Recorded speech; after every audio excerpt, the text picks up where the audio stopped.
Hello everyone, and welcome to FurryTales. As you can see, I am sitting here in our cat room with a little room full of kittens, and it looks to me like they might be ready for story time. So my kitten friends and I have a question for you. Have you ever seen a group of cats and maybe even kittens spending time in your neighborhood? Well, sit back and listen closely because we're going to tell you a story from Valerie Ingram and Alistair Schroff. And these are our friends from the Lakes Animal Friendship Society. And it's a story called Nobody's Cats. And it might explain why. All right, kitties, are you ready? Come and see. Oh, come and see. You guys ready? The little black kitty shivered in the old shed. He was so hungry, he'd eat a bug if he only could find one. Are you guys looking for bugs? You're very busy. Lots of cats huddled there, trying to keep warm. Confused cats left behind by people who moved. And cold and hungry cats that were born there. And some scared cats that had been left by the old shed, just like little black kitty. This is little gray kitty sitting here in my lap. Kids would come by and shout and tease and misbehave in all sorts of ways. And little black kitty would try to hide. One day a boy was walking by and saw all this teasing going on. And he shouted, "Stop it! Please stop it!" And the kids ran away. The boy crouched in the snow. "Here, kitty, kitty," he called. But the little black kitty was too scared to come out.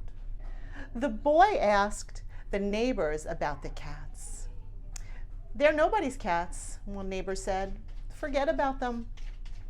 They are hungry, and some of them might even be sick," said another. "But what can we do? There are so many." The boy didn't know what to do. What do you think, kittens? Do you guys know what to do? In the spring, a woman came to school to teach the students about being kind to animals, right? The boy was so excited he could barely stay in his seat. He told the woman about the little black kitty and the cold, hungry cats. "Somebody told me that they're nobody's cats." "Hi, sweetie, come on." Nobody's cats? They must be community cats. Together, we can help them be healthy and safe.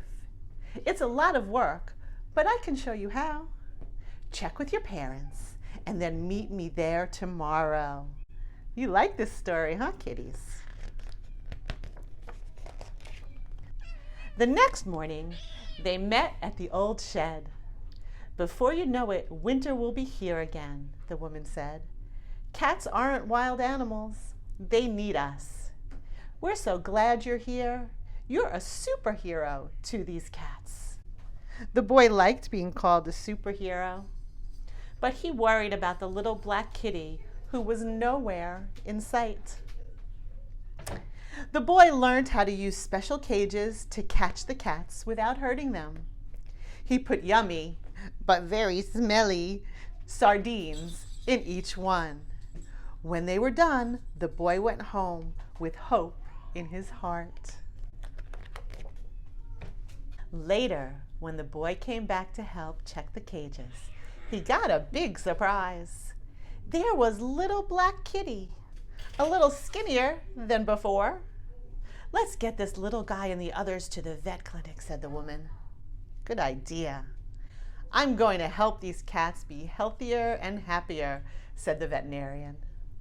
"The girl cats will be spayed and the boys' cats will be neutered so they can't make any more kittens. There are too many kittens and not enough loving homes. I think that's a good idea. What do you think, little kitten? You think that's a good idea?" When they were ready to go, the vet said, "This little black kitty is so friendly. I bet he had a family at one time.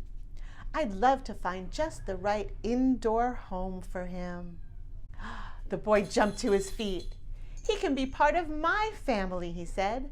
My mom said I'm ready to adopt. I promised to clean his litter box and give him food and water and lots of love every day. This is a lucky day for both of you, said the vet. The little black kitty purred and purred as he rubbed his face on the boy's hand. That's wonderful. They took the other cats back to the old shed. Indoor homes are best, but most community cats are too scared to be pets. This is their home, the woman said. She opened a carrier and a cat shot out like a rocket. It's kind of like the way you guys are running around here today.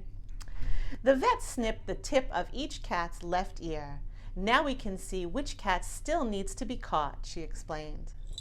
The boy and the woman talked to a man who lived nearby.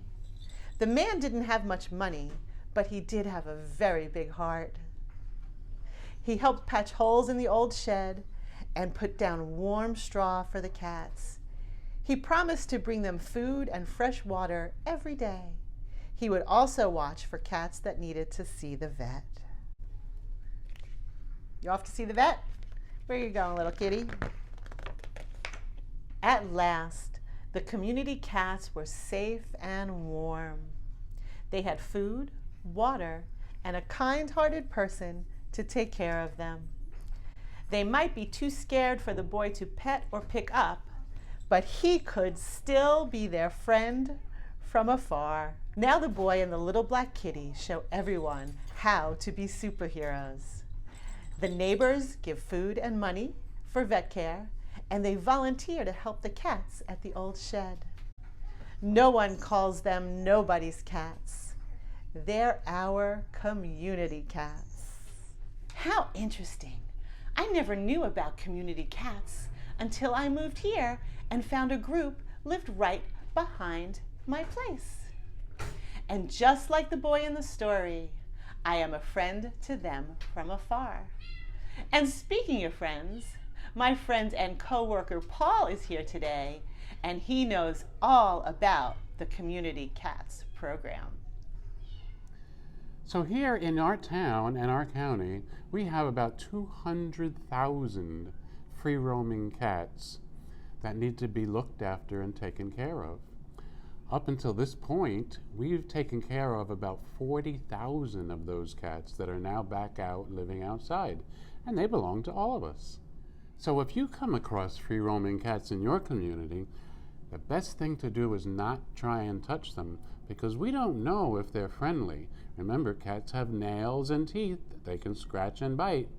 What to do is find out who's feeding those cats, because maybe they're friendly to those people, and we can get those people to participate in our program. If you're interested in learning more about helping community cats, please visit our website and look for the link TNVR. On behalf of Peggy Adams Animal Rescue, myself, and these kittens, we'd like to thank you for joining us, and we'll see you next time.